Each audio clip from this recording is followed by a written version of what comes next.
Hello students, आज हम control and coordination में सीखेंगे हार्मोन्स। ये हार्मोन्स को जानने से पहले बात करेंगे बच्चों की कंट्रोल एंड कोऑर्डिनेशन जो हमारी बॉडी का होता है तो दो तरीके से होता है। पहला तरीका है नर्वस कंट्रोल। नर्वस कंट्रोल अच्छे से याद रखना बच्चों, मतलब बॉडी कंट्रोल जो होती है वो दो तरीके से होती है। एक नर्वस कंट्रोल है और दूसरा है केमिकल कंट्रोल। केमिकल कंट्रोल दो तरीके से कंट्रोल की जाती है बॉडी, कोऑर्डिनेट की जाती है। कंट्रोल एंड कोऑर्डिनेशन दो तरीके से होता है, nervous control and chemical control. देखो जो नर्वस कंट्रोल में आता है नर्वस सिस्टम। नर्वस सिस्टम पूरा जिसमें brain, spinal cord and nerves रहते हैं, ये सब मिलके नर्वस सिस्टम फॉर्म होता है और वो नर्वस सिस्टम हमारा कंट्रोल एंड कोऑर्डिनेशन करता है। लेकिन ये जो केमिकल कंट्रोल है बच्चों, वो कंट्रोल किया जाता है हार्मोन से या फिर हार्मोनल सिस्टम से। हार्मोन्स, ठीक है। हार्मोन्स एक केमिकल सब्सटेंसेस रहते हैं जो कि केमिकल कंट्रोल करवाते हैं, ठीक है। तो ये बातें दोनों अच्छे से याद रखेंगे, ठीक है, nervous control and chemical control. अब बात करते हैं हार्मोन्स की।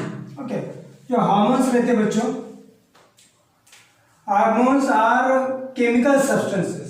ये क्या है मैंने अभी जो बताया, chemical substances which coordinate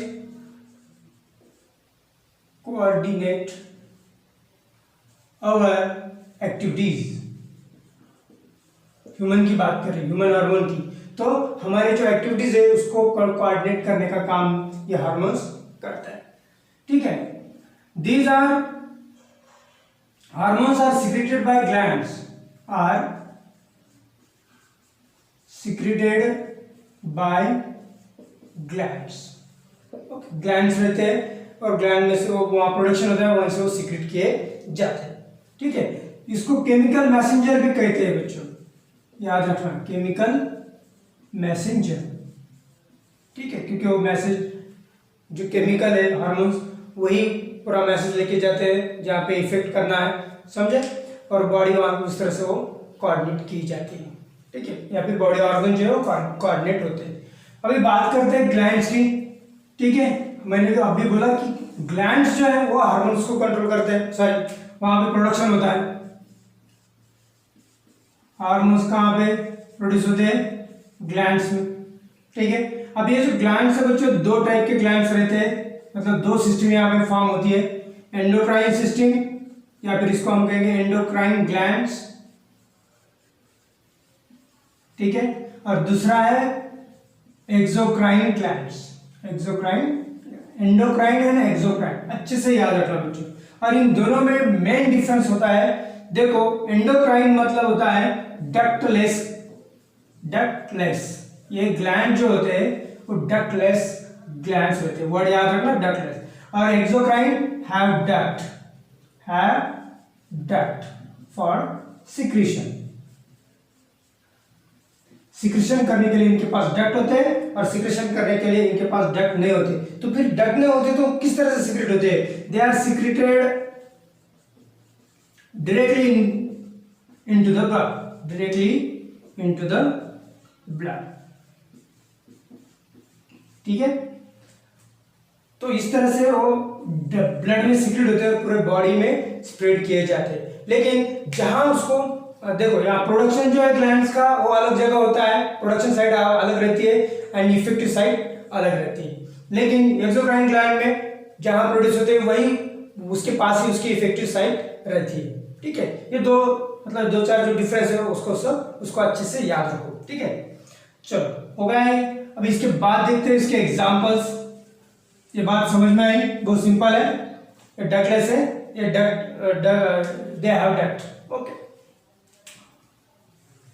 example की अगर बात करेंगे तो देखो बच्चों, इसमें सबसे इंपॉर्टेंट है pituitary gland, pituitary gland, then thymus gland, thymus gland, then adrenal gland, adrenal gland.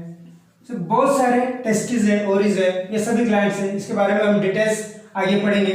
और एक्सोक्राइन ग्लैंड जो है बच्चों, इसमें एग्जांपल देखो, सलाइवरी ग्लैंड, सलाइवरी ग्लैंड, जो कि हमारे ये जो ईयर है, ईयर के नीचे मतलब ईयर के पास रहते हैं और यहाँ पर ये बगल कैविटी के नीचे, ठीक है। तो ये सलाइवरी ग्लैंड इसमें एक्सोक्राइन ग्लैंड में आते हैं। जो स्वेट ग्लैंड है वो भी एक्सोक्राइन ग्लैंड से रहते हैं। या फिर हमारे बॉडी में जो म्यूकस सिक्रीट होता है, ठीक है, तो म्यूकस के जो ग्लैंड है वो भी म्यूकस ग्लैंड भी एक्सोक्राइन ग्लैंड। या फिर मेमरी ग्लैंड जो रहते हैं, मेमरी ग्लैंड भी एक्सोक्राइन ग्लैंड्स में आते हैं, ठीक है बच्चों। तो इस तरह से हार्मोन्स की बेसिक बात मैंने आपको बताई। अब बात करेंगे कि एंडोक्राइन सिस्टम या फिर एंडोक्राइन ग्लैंड्स किस तरह से सिक्रेट होते हैं, क्या है डिटेल, ये सभी जो बहुत सारे यहाँ पे ये एक्सोक्राइन ग्लैंड्स है, इनका लोकेशन कहाँ पे, इनका फंक्शन क्या है, कौन कौन से हार्मोन से सिक्रेट कर लेते हैं, ये हम अभी इसके बाद पढ़ेंगे। लेकिन ये पढ़ने से पहले बच्चों आपको मैं एक वीडियो दिखाऊंगा, सॉरी एक डायग्राम दिखाऊंगा। वो डायग्राम को आप अच्छे से ऑब्जर्व कर लेना है, क्योंकि वहाँ पे पूरे बॉडी में कहाँ कहाँ लोकेशन है सभी ग्लैंड्स में दिखाएंगे, ठीक है। चलो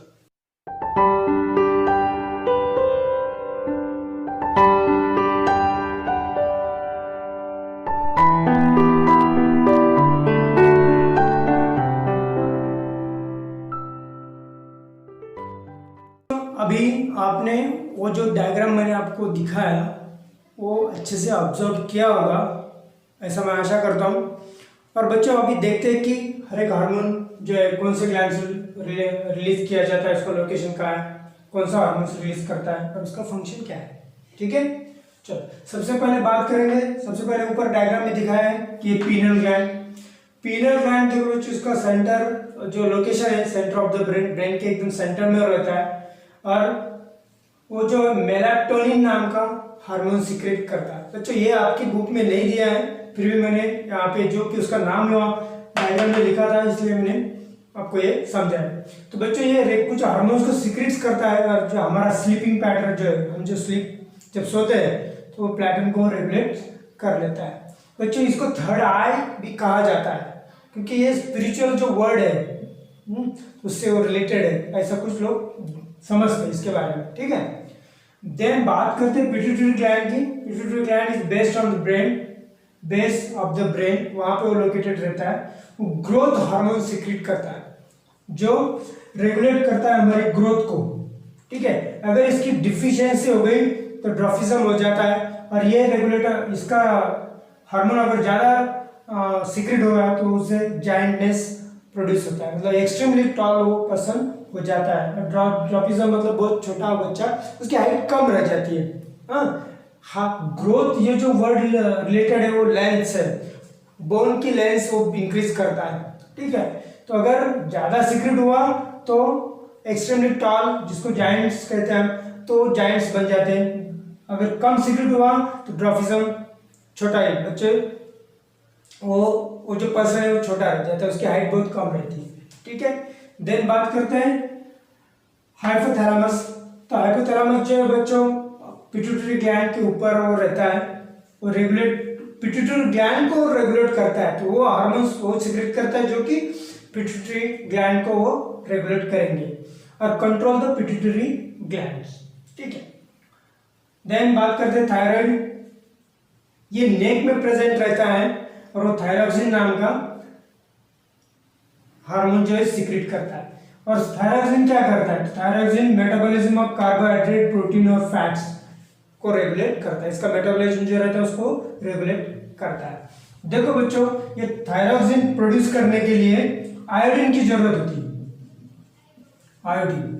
इसलिए हम आयोडीन वाला नमक खाते हैं जो कि जिसमें आयोडीन कंटेंट होता है। तो अगर वो हमने खाया नहीं, अगर आयोडीन की डिफिशियंसी हो गई तो वहां पे ये गॉइटर नाम का डिसीज होता है, गॉइटर डिसीज, जिसमें नेक स्वेल हो जाती है, ठीक है, तो उसको गॉइटर डिसीज कहा जाता है। तो बच्चों ये दोनों के बारे में अच्छे से याद रखना।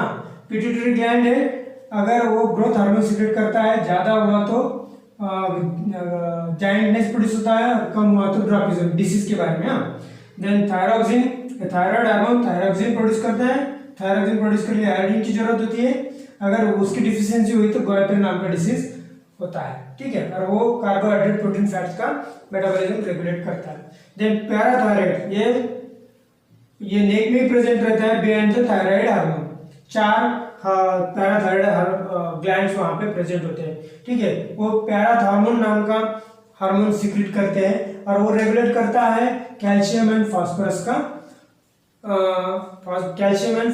का मेटाबॉलिज्म। तो बच्चों, ये जो किसी किसी को बीमारी रहती है कि बोलता है मुझे थायराइड की बीमारी है, तो थायराइड की बीमारी ये होती है जिसमें ये कैल्शियम ठीक से, बहुत सारे रीजन रहते हैं लेकिन उसमें कैल्शियम प्रॉपरली उसका मेटाबॉलिज्म होता नहीं है, ठीक है। चलो, पैनक्रियास, सॉरी, इसके बारे में कैल्शियम रेगुलर मतलब उसका रेगुलेशन मेटाबॉलिज्म, उसका मेटाबॉलिज्म प्रॉपरली रेगुलेट होता नहीं, तो जो हमारे बोन्स है वो वीक हो जाते हैं, ठीक है। चलो, और पैनक्रियास की बात करेंगे तो पैनक्रियास स्टमक के बिहाइंड रहता है। ये इंसुलिन प्रोड्यूस करता है, जो हार्मोन्स है इंसुलिन। अगर regulate the sugar level in the blood में जो शुगर होती है, आपको पता होगा, ये बहुत जाना माना वर्ड है, ठीक है, कि इंसुलिन, तो इसकी कमी अगर रहती है तो डायबिटीज नाम का डिसीज होता है। और ये क्या काम करता है? ब्लड शुगर लेवल कंट्रोल करता है। अगर समझो इंसुलिन प्रॉपरली सीक्रेट नहीं हुआ, डिफिशियंसी हुई, तो क्या होता है कि ब्लड जो शुगर लेवल जो है इंक्रीज हो जाती है ब्लड में, और ब्लड में वो इंक्रीज होने के कारण बहुत सारे डिसीज होते हैं, इसमें से एक है डायबिटीज, ठीक है। और वो आंखों, ये जो डायबिटीज होने पे फिर आंखों पे भी जो रेटिना रहता है, वो रेटिना भी डीजेनरेट होना शुरू हो जाता है। तो बहुत इंपॉर्टेंट है अगर पैनक्रियास ये अगर इंसुलिन सीक्रेट होना, ठीक है। देन एड्रिनल ग्लैंड की बात करते हैं, वो किडनी के एंटीरियर पार्ट पे प्रेजेंट रहता है। ये एड्रिनल नाम का हार्मोन सीक्रेट करता है। देन इट कंट्रोल स्कैरी और डेंजर सिचुएशन है, फिर इमोशनल सिचुएशन, ये सभी सिचुएशन को कंट्रोल करने में ये बहुत इंपॉर्टेंट है। इससे हमारा हार्ट बीट इंक्रीज होता है, और जो बॉडी, जो टारगेट ऑर्गन है, वो वहाँ पे ज़्यादा ब्लड सप्लाई होने के कारण वहाँ पे ज़्यादा एनर्जी प्रोड्यूस होती है। हमारे बुक में एक एग्जांपल दिया है कि समझो अगर कोई स्कैरी सिचुएशन में अगर फंसा है, बराबर, अगर हम बात करेंगे सिर्फ नर्वस सिस्टम की, तो नर्वस सिस्टम सिर्फ टारगेट ऑर्गन पे क्या करता है, मैसेज सेंड करता है। फॉर एग्जांपल, अगर ये एक स्कैरी सिचुएशन में अगर हम वहां से फाइट करना चाहते हैं या फिर वहां से भाग जाना चाहते हैं, ठीक है, दो सिचुएशन मतलब वहां पर क्रिएट, मतलब हम सोचेंगे एक तो फाइट करेंगे, नहीं तो भाग जाएंगे। अगर भागना है तो हमारे मसल जो है वहां सप्लाई, ब्लड सप्लाई ज्यादा होना चाहिए कि वहां उसमें ज्यादा एनर्जी आ जाए, ठीक है, या फिर फाइटिंग करनी है तो हमारे हाथों में ज्यादा एनर्जी आ जाए। तो ये दो बातें होती है। तो जब नर्वस सिस्टम एक्ट होता है तो सिर्फ स्पेशली एक ही टारगेट ऑर्गन पे वो क्या होता है, इफेक्ट करता है। लेकिन जब एड्रेनालिन अगर सीक्रेट होता है तो पूरे बॉडी में सीक्रेट हो जाता है, each and every part of the body become active, सब पार्ट एक्टिव बन जाते हैं। जैसे कि हार्ट, सभी अभी जो जैसे एड्रेनालिन सीक्रेट होता है तो हार्ट बीट इंक्रीज होते हैं, ब्लड सप्लाई ज्यादा होता है। तो बच्चों, इस पे डिपेंड जो है कुछ ऐसे क्वेश्चन पूछे जाते हैं, लॉजिकल रीजनिंग रहता है, तो ऐसे मतलब कौन सा हार्मोन किस तरह से काम करेगा, क्या होगा, ये सब वहां लिखना पड़ता है, ठीक है। तो ये बात होगी एड्रेनालिन के बारे में। Then ovary, either side of the uterus, आपको पता है ना, पढ़ा होगा है। देन ईस्ट्रोजन एंड प्रोजेस्टेरॉन, ये दोनों भी वो सीक्रेट करते हैं, ठीक है, ईस्ट्रोजन एंड प्रोजेस्टेरॉन। बच्चों, प्यूबर्टी और प्रेगनेंसी, ठीक है, ये जो बातें होती है उसको रेगुलेट करने का काम ये ईस्ट्रोजन एंड प्रोजेस्टेरॉन करते हैं, ठीक है। प्यूबर्टी में जो बॉडी साइज इंक्रीज होता है, वाइस क्रैक, मतलब फीमेल है तो फीमेल का फेमाइन वाइस हो जाता है, ये सभी जो चेंजेस होते हैं, सेकेंडरी सेक्सुअल ऑर्गन्स होते हैं, सेक्सुअल ऑर्गन का डेवलपमेंट होता है। तो ये जो सभी बातें हैं ये ईस्ट्रोजन प्रोजेस्टेरॉन कंट्रोल करते हैं। टेस्टिस की बात करेंगे तो स्क्रोटम में प्रेजेंट होता है, टेस्टोस्टेरोन नाम का ये हार्मोन सीक्रेट करता है जो कि प्यूबर्टी में हेल्प करता है। प्यूबर्टी मतलब वह कि जो बॉडी साइज इंक्रीज होता है, सेक्सुअल ऑर्गन्स उसकी डेवलपमेंट होती है, सेकेंडरी सेक्सुअल ऑर्गन्स आ जाते हैं। चलो, देन ये जो थाइमस ग्लैंड है ये हार्ट के पास रहता है, ये थाइमोसिन नाम का हार्मोन सीक्रेट करता है, और इससे हमारी इम्यूनिटी रेगुलेट होती है। ठीक है बच्चों, तो ये सब जो है ग्लैंड्स, उसके लोकेशन, हार्मोन्स और उसके फंक्शन। ठीक है, इसके बाद बात करते हैं बच्चों फीडबैक मैकेनिज्म की। ठीक है, अब बात करते हैं फीडबैक मैकेनिज्म की। देखो बच्चों, हमारी बॉडी जो है वो कंट्रोल होती है nervous system and hormonal system से, बराबर, या इसको केमिकल सिस्टम कहते हैं। तो नर्वस कंट्रोल और हार्मोनल कंट्रोल हमारे बॉडी को कंट्रोल करता है, कोऑर्डिनेट करता है। लेकिन बच्चों जो हार्मोन्स अगर प्रॉपर क्वांटिटी में अगर रिलीज होते हैं तो बॉडी प्रॉपर वर्क करेगी। अगर हार्मोनल रिलीजिंग जो है उसका टाइमिंग और उसका अमाउंट, अगर कितना अमाउंट में उसको रिलीज करना है, ये अगर प्रॉपर नहीं हुआ, तो ये अगर प्रॉपर नहीं होगा तो बहुत हार्मफुल इफेक्ट हमारे बॉडी पे होते हैं। ठीक है बच्चों, तो इसके लिए हमारे बॉडी में प्रेजेंट रहता है फीडबैक मैकेनिज्म। तो क्या काम करता है, तो वो करता है, देखो उसकी timing and amount of hormones released are regulated by feedback mechanism। ये फीडबैक मैकेनिज्म ही रहता है कि जो पूरा कंट्रोल करता है हार्मोनल सिक्रीशन पे, कितना हार्मोन सिक्रेट करना है और कितना नहीं करना है, ये सब कंट्रोल करता है। और कब करना है, कितना करना है और कब करना है, ये दोनों बातें ये फीडबैक मैकेनिज्म कंट्रोल करता है। फॉर एग्जांपल लेते हैं बच्चों यहाँ पे इंसुलिन का। तो इंसुलिन का काम क्या है, इट रेगुलेट्स शुगर लेवल। ठीक है, शुगर लेवल रेगुलेट करने का काम इंसुलिन का। अगर समझो ये इंसुलिन है, ये ब्लड शुगर जो है, अगर ब्लड शुगर अगर इंक्रीज होती है, बराबर, increases in blood, okay, sugar level अगर ब्लड में इंक्रीज हो जाएगा तो यहाँ इंसुलिन सिक्रीशन भी इंक्रीज हो जाएगा, क्योंकि वही कंट्रोल करता है, बराबर। अगर शुगर लेवल डिक्रीज हो गई, fall in blood, sugar level की बात करें, sugar level fall in blood, तो ये इंसुलिन भी क्या हो जाएगा, रिड्यूस हो जाएगा। रिड्यूसेस सिक्रीशन, इंक्रीजेस सिक्रीशन, बराबर। ठीक है, इंसुलिन का सिक्रीशन ज्यादा हो जाएगा अगर शुगर लेवल बढ़ जाएगी तो, या फिर रिड्यूस हो जाएगा अगर शुगर लेवल फॉल हो गई तो। ये दोनों बातें यहाँ पे, तो क्या होता है, तो ये सभी बातें जो है अगर इंक्रीज भी हो गई और डिक्रीज भी हो गई, पैनक्रियाटिक सेल उसको डिटेक्ट कर लेती है और उसके रिस्पांस में ये इंसुलिन को सिक्रेशन इंक्रीज करती है या फिर रिड्यूस करती है। ठीक है, और एक एग्जांपल देखेंगे तो समझो पिट्यूटरी ग्लैंड जो है हमारा, वो ग्रोथ हार्मोन को सिक्रेट करता है। ग्रोथ हार्मोन सिक्रेट करता है पिट्यूटरी ग्लैंड। अगर ग्रोथ हार्मोन अगर ज्यादा एक्सेस अगर रिलीज होता है तो वहां पे वो जायंट्स, उसकी हाइट इंक्रीज हो जाती है, एक्सट्रीम हाइट हो जाती है,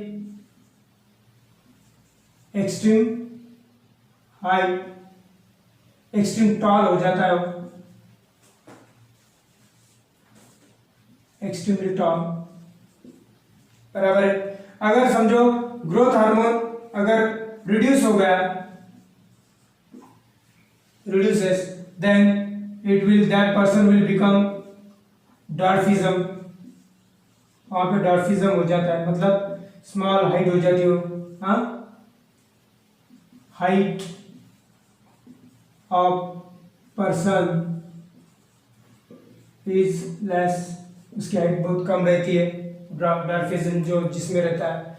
तो देखो बच्चों, ये जो सब इफेक्ट है हमारे बॉडी पे, ये हार्मोन कर सकते हैं अगर उसको प्रॉपरली रेगुलेट नहीं किया गया तो उसको रेगुलेट, उसका टाइमिंग एंड अमाउंट कंट्रोल करता है ये फीडबैक मैकेनिज्म। ठीक है बच्चों।